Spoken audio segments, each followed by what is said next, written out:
Hi everyone, I'm Julia Scrumptious, and this week I'm going to teach you how to make healthy oat raspberry bars. I've had several requests for a healthy recipe this week, so I've come up with these.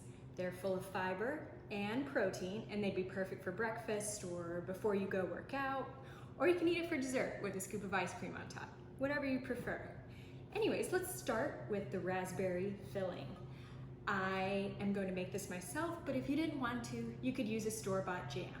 It's just super easy to make it. So I'm going to show you. You put 2 cups of raspberries in a saucepan, a little bit of agave or a sweetener of your choice. You can use honey or maple syrup, and then around 1 tablespoon of a flour. I'm using gluten-free flour. You can use all-purpose or almond flour or cornstarch. Just something to help it thicken up a little bit. And next you're going to take it over to your stovetop, let it boil down, and when it's liquidy, just put it in the fridge for a couple minutes. Okay, now that those are in the fridge, you're going to want to preheat your oven to 350 degrees, and then start by mixing your dry ingredients. So that's going to be your flour. I'm using gluten-free flour. You can use almond flour, all-purpose, whole wheat, whatever you prefer, and your oats. I'm using just regular old-fashioned rolled oats for this recipe, and I think those will work best. Put that into the bowl, and your last dry ingredient, your brown sugar. It just makes it taste better. And just add a tiny pinch of salt. If you like cinnamon or nutmeg, feel free to throw that in as well. Set that to the side and mix your wet ingredients. So that's going to be your butter or coconut oil. That's a great substitute for butter if you would prefer. Put that in. And half a cup of agave or a sweetener of your choice if you prefer honey, maple syrup, or just plain old sugar. Put that in there. And then you're gonna add in some almond butter. You're welcome to use peanut butter, but this is just gonna help everything stick together.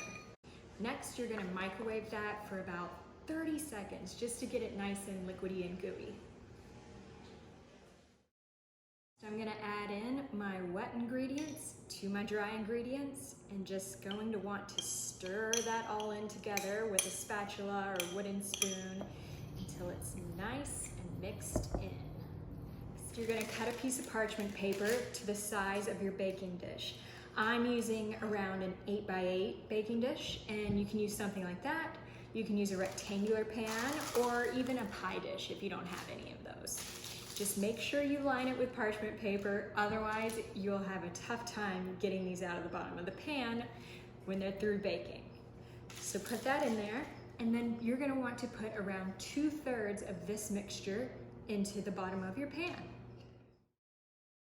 Press it really into the bottom because that's gonna be your base layer, which everything else will be stacked upon. So really get it in there. It should be about 1/2 inch thick.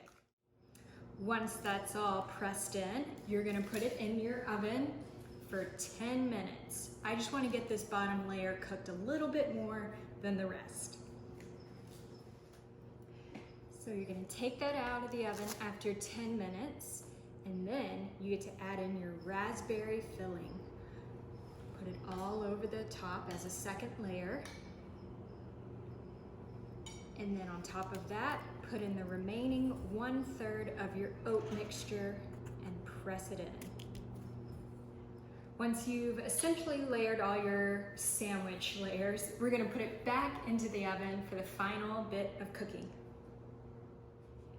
While that's baking, if you'd like to add a little bit of extra flair to your oat bars, you can make a simple glaze.